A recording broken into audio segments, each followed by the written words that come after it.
She cheated with my best friend and stole $250, $0 worth of our inheritance during the divorce.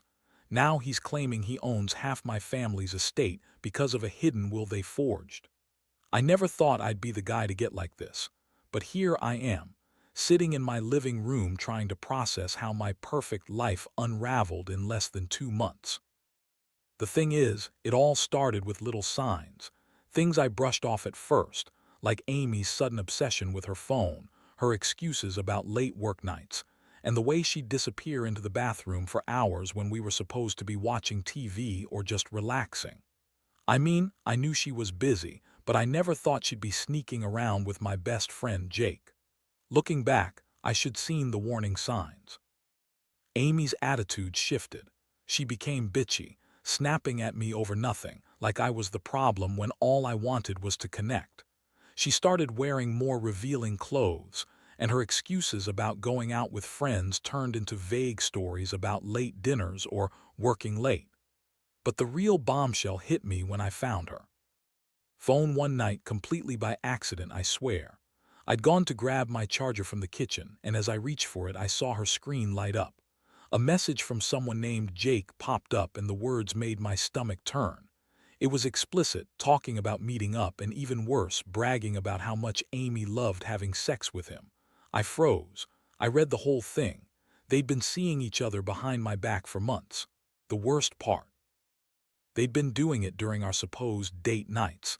During weekends, I thought we were just being normal married people. I saw enough to know I had to confront her. My hands were shaking, heart pounding so hard I thought it would burst out of my chest. I didn't want to believe it at first. Maybe it was a joke, a misunderstanding. But the evidence was clear. I took a screenshot of the messages and waited until she came home from her supposed girls' night out. When she finally walked through the door, I was sitting on the couch, my phone in my hand. She looked annoyed, like I was interrupting her life. I asked her flatly, "Who is Jake to you?" Her eyes flickered and she tried to lie, of course. Said he was just that I was paranoid, that I was overreacting. But I had the screenshots. I showed her and her face went pale for a second, then she started crying. Not because she was caught, but because she was trying to manipulate me. She told me it was a mistake, that she loved me but she needed something more exciting, and Jake was just a distraction. I felt like I'd been punched in the gut. My mind was racing. How could she do this? How could she betray me and our entire marriage for some guy who's half my size and probably half my brain? I was angry, furious, but also deeply hurt. I'd trusted her with everything, my heart, my money, my future. And she threw it all away for a quick fuck. The betrayal wasn't just emotional. She'd stolen from me too. Turns out, she'd taken advantage of our divorce proceedings and managed to siphon off $250, $0 of our inheritance, money I'd been saving for years, meant for our future, our kids, our dreams. And she did it with Jake's help, I'm sure. They were both in on it. What made it worse was that I recently discovered she forged some kind of hidden will, claiming she was entitled to half of my family's estate because of some fake paperwork. I don't even know how she managed to pull that off, but I found out when I was digging through old documents and saw the signatures had been forged. The whole thing was a mess. It felt like my entire life was being pulled apart piece by piece, and I was the only one left standing, trying to make sense of this nightmare. I couldn't believe I married someone so deceitful, who'd stab me in the back while pretending everything was fine. The worst part, I still loved her, or at least I thought I did. But how do you love someone who lies, cheats, steals, and then tries to destroy everything you built together? It's like waking up from a nightmare, only to find out it was real all along. I knew I had to do something, but I didn't know what yet. All I knew was that my trust was shattered, my future was uncertain, and I was furious. I had to figure out how to fight back, not just emotionally, but legally and financially. She crossed every line you could imagine, and I was not going to let her get away with it. After I confronted Amy that night, everything changed. She kept crying, begging me to understand, to forgive her, saying it was just a mistake, that she loved me and didn't mean for any of it to happen. But I wasn't buying it. I looked at her and all I could see was the woman I thought I knew turned into someone else entirely. Someone capable of betraying me so thoroughly, stealing from my family and messing with my future. I felt numb, like my mind was trying to process 1,000 different thoughts all at once. I didn't sleep that night. Instead, I stayed up, staring at the ceiling, replaying everything I'd uncovered. The messages, the forged will, the stolen money. I knew I had to act fast. I couldn't let her get away with it, not without consequences. The next morning, I started making calls, lawyers, private investigators, anyone who could help me get to the bottom of this. I knew Amy had been hiding things for a while, but I had no idea how deep it went until I started digging. What really pushed me over the edge was realizing that she'd spent the inheritance on Jake, buying him a new car, paying off his debts, and even putting a down payment on a house for him. That money wasn't just stolen from me. It was stolen from my family's future. My parents had worked hard their entire lives, and now Amy was draining our inheritance just to keep her affair alive and fund Jake's reckless lifestyle. I felt sick thinking about how she'd manipulated everyone around her, lying to her friends, lying to me, lying to herself. I decided I needed to get proof beyond just the messages. I hired a private investigator to follow Amy and Jake. I wanted to see if they were still sneaking around, if she was still lying to me. Turns out she was. The investigator caught her sneaking into Jake's place late at night, her clothes rumpled, looking guilty as hell. That was the moment I knew I couldn't trust her anymore. She had become a stranger, someone who would lie, cheat, and steal in the name of her own pleasure. I also discovered that she'd been secretly opening bank accounts under my name, accounts I never knew about, probably to hide the stolen money. She moved large sums into those accounts, and I was furious. I felt like I'd been robbed twice, once emotionally and once financially. I'd always been the kind of guy who worked hard, saved, and tried to do right by everyone. And she was out there, lying, cheating, stealing with Jake's help. I couldn't believe I'd been so blind. The more I found out, the angrier I got. I started planning my next move. I knew I couldn't just walk away from her. She'd already crossed every line. I wanted to make sure she paid for what she'd done, legally and financially. I started gathering every piece of evidence I could find, screenshots, bank statements, the forged will, even her own confession when she finally broke down and admitted she'd been planning to run away with Jake once she got her hands on the money. But what really hit me hardest was realizing how much I'd lost emotionally. I'd loved her. I'd trusted her. I'd envisioned a future with her. And now, I felt like I was staring into the abyss. I wasn't just betrayed, I was gutted. It was like my entire world had been turned upside down in a matter of weeks. I kept asking myself how I missed all the signs, how I didn't see this coming.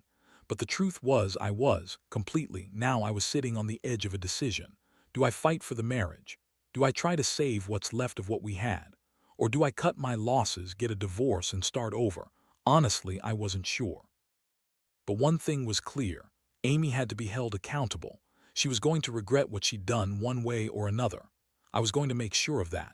I wasn't going to let her destroy my life, my family's legacy, or my future without a fight. And I was already planning how to get everything back: money, trust, respect, whatever it took. Once I had all the evidence lined up, I knew I couldn't just confront Amy and expect her to admit everything. That wouldn't happen. She was a master manipulator, and I was pretty sure she'd spin her lies even more aggressively once she realized I was onto her. So I took a step back, played it cool for a couple of days, and then I called my lawyer. That call changed everything. My lawyer, a guy named Mark, listened carefully as I laid out the entire situation: Amy's affair, the stolen inheritance, the forged will, the secret accounts. Mark told me to prepare for a long legal fight, but he also said I had a good case. We started by filing for a divorce, citing infidelity, financial misconduct, and fraud. I wanted to make sure she couldn't get away with hiding or spending any more of my money. The more I thought about her using my family's inheritance to fund her affair and her lifestyle, the more furious I became. I also told Mark about the forged will. That was a game changer. I'd never imagined she'd go so far as to forge legal documents, but it explained how she thought she could claim half of the estate. Mark advised me to get a forensic accountant to trace the money, and I agreed. I wanted to see exactly how much she'd taken, where it went, and how much damage she'd done. It was clear she'd been planning this for months, maybe even longer. Meanwhile, I kept my distance from Amy. I didn't want her to get wind of what I was doing. Every time she tried to talk to me, I stayed silent, gathering my thoughts, my evidence, and my resolve. I knew I had to be strategic. If I went in guns blazing, she'd just spin some sob story, cry her way out of it, and maybe even turn the tables on me. I wasn't about to let that happen. I had to be calm, precise, and relentless. In the meantime, I also started talking to some of her friends, people she'd been close to. I needed to get a sense of her social circle, who knew what and how far her lies had spread. Turns out, some of her friends suspected she'd been hiding something, but they didn't realize the extent. I told them bits and pieces, enough to make them realize she'd been deceitful from the start. Some of them were shocked, others looked uncomfortable, probably realizing she'd been lying to them too. The most shocking moment came when I found out she'd been telling her friends she was working late or trying to find herself, all the while sneaking around with Jake. She'd spun stories about how unhappy she was, how she needed a change, and how she was just exploring her options. That was her excuse for everything, her infidelity, her theft, her lies. She painted herself as the victim, the one who was just trying to find happiness. But I knew better. I knew she was just running from her own guilt, hiding her betrayal behind a mask of innocence. I also made a decision. I was going to fight for my family's estate. I wasn't going to let her walk away with half of everything, especially after everything she'd done. I hired a forensic accountant to dig into her accounts, and what they found was staggering. She moved hundreds of thousands into secret accounts, some under fake names, others with false documentation. The money was gone, spent on Jake, on vacations, on clothes, on some reckless lifestyle she'd been hiding from me. I couldn't believe I'd been so blind. The legal battle was about to heat up. I knew I had to prepare for a fight not just in court but also in the court of public opinion. I wanted to expose her lies, her greed, her betrayal. I didn't care about saving the marriage anymore. I wanted justice. I wanted her to pay for what she'd done, and I was ready to do whatever it took. The hardest part was realizing I'd lost not just my money but my sense of security and trust. Every time I closed my eyes, I saw her face, the woman I thought I loved, now twisted into someone I barely recognized. This wasn't just about money or infidelity anymore. It was about survival, about reclaiming what was rightfully mine. I knew Amy would try to manipulate me, spin stories, and maybe even lie her way out of legal trouble, but I had the evidence. I had the truth, and I was going to see this through no matter what, because I wasn't going to let her destroy everything I'd built, my reputation, my life, my future, not without a fight. The court date was set faster than I expected, and I spent every waking moment preparing my case. I had lawyers, forensic accountants, private investigators, all working behind the scenes to build a wall of evidence against Amy. It was a nightmare, honestly, like living in some kind of legal and emotional war zone. I kept replaying everything in my mind, trying to make sense of how I'd let it get this far, how she managed to lie, cheat, and steal so blatantly without me noticing sooner. When the day finally arrived, I was nervous but determined. Amy showed up looking like she'd been crying all night, her eyes red, her makeup smudged, trying to appear innocent. But I knew better. I had everything laid out, screenshots, bank statements, forged documents, her own confession, ready to be presented to the judge. I felt a strange mix of anger and relief. Anger because I knew I was right, and relief because I finally had proof that everything she'd told me was a lie. The hearing lasted hours. Amy tried to deny everything at first, claiming she'd been misunderstood, that she loved me, and that the affair was just a mistake. But once my lawyer presented the evidence, her story crumbled. The forged will was exposed as a fake. The bank accounts with stolen money were traced back to her. The messages between her and Jake were read aloud in court. It was brutal. Watching her squirm under the weight of the truth was almost satisfying, but it also made me sick. I realized how deep her lies went, how much damage she'd caused. The judge didn't hold back. He ordered her to return all the stolen inheritance, including the money she'd moved into her secret accounts. He also granted the divorce, citing infidelity and fraud. I felt a weight lifting off my shoulders, finally, some justice. But I also knew this was just the beginning. Amy was not going down without a fight. She started crying again, claiming I was ruining her life, that she was sorry and that she'd change.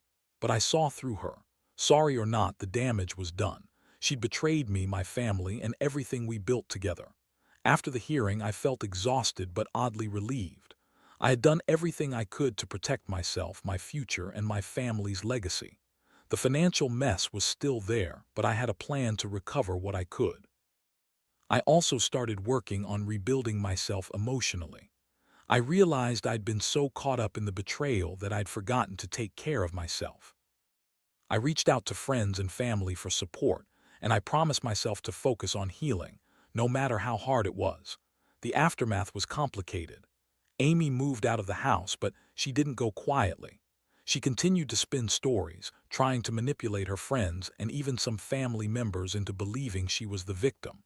I knew she'd never accept responsibility for what she did, but I also knew I couldn't let her ruin my reputation or my life anymore.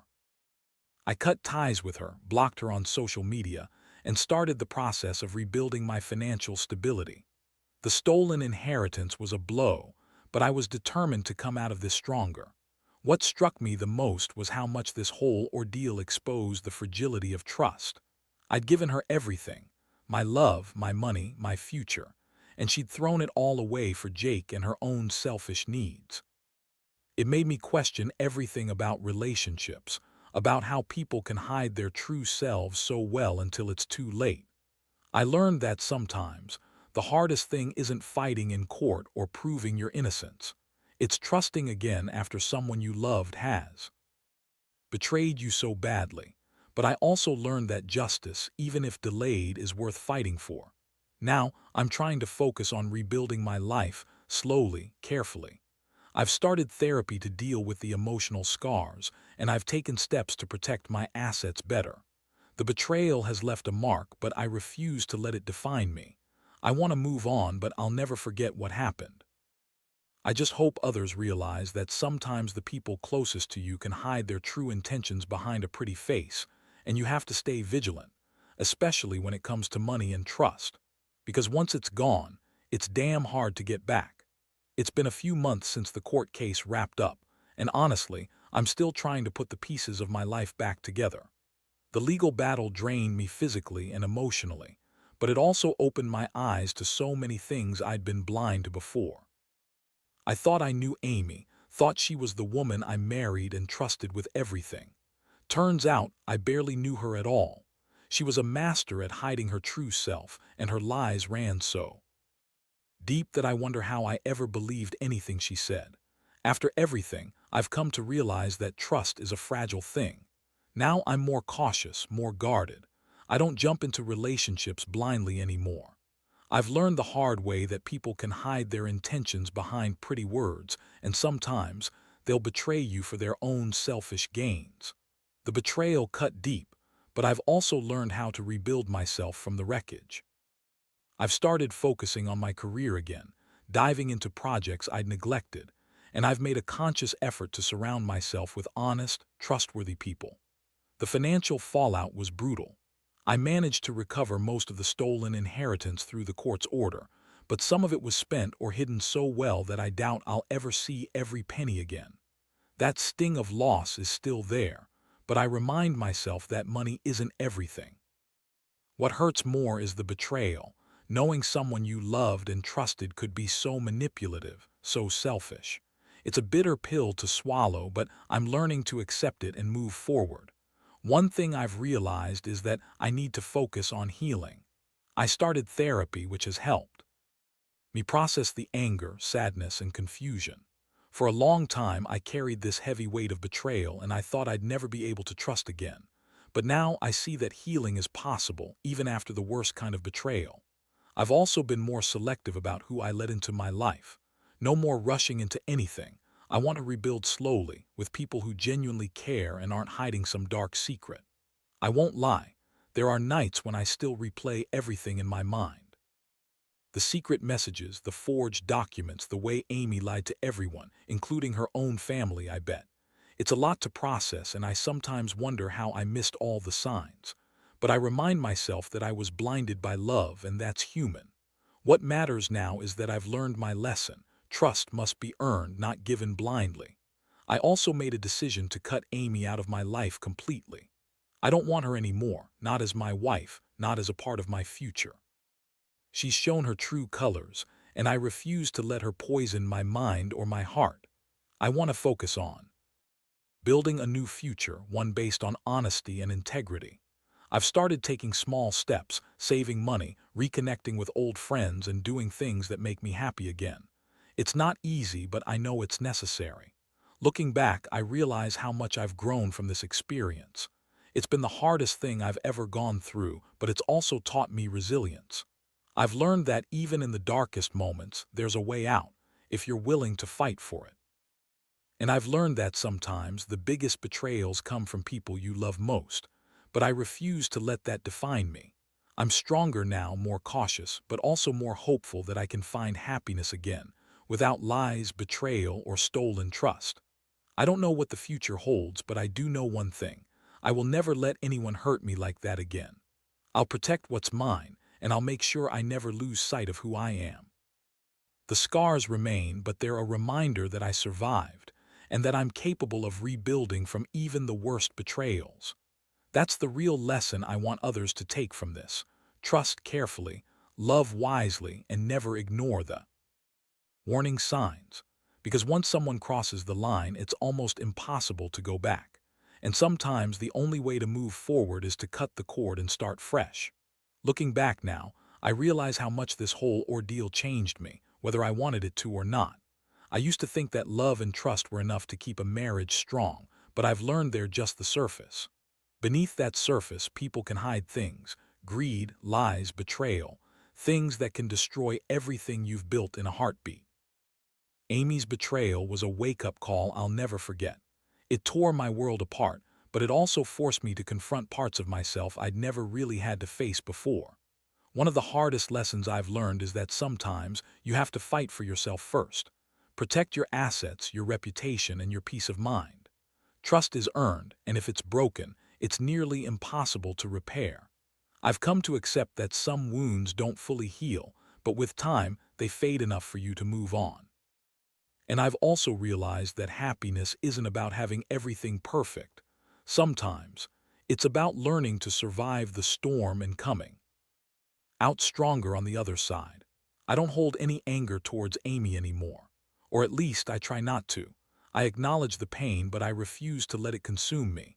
Instead, I focus on what I can control: my future, my mental health, and my own happiness. I've started to rebuild my life slowly but surely. I've learned to trust again, but more carefully this time. I've taken steps to ensure I won't be again, financially, emotionally, or otherwise. The biggest thing I want anyone reading this to understand is that betrayal cuts deep, but it doesn't have to define you.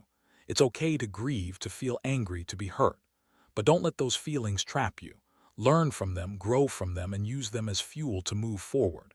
Because at the end of the day, you're the one who controls your story.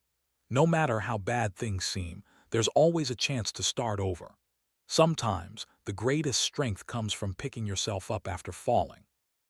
I hope sharing my story helps someone out there who's going through something similar. Trust is fragile and betrayal is devastating, but you're not alone. You can survive. You can rebuild. And someday, you'll look back and realize that even in the darkest moments, you found a way to rise. That's what I'm holding on to now: hope, resilience, and the knowledge that I'm stronger than any betrayal. The road ahead won't be easy, but I know I'll be okay. Because I've already survived my worst nightmare, and I refuse to let it define my future.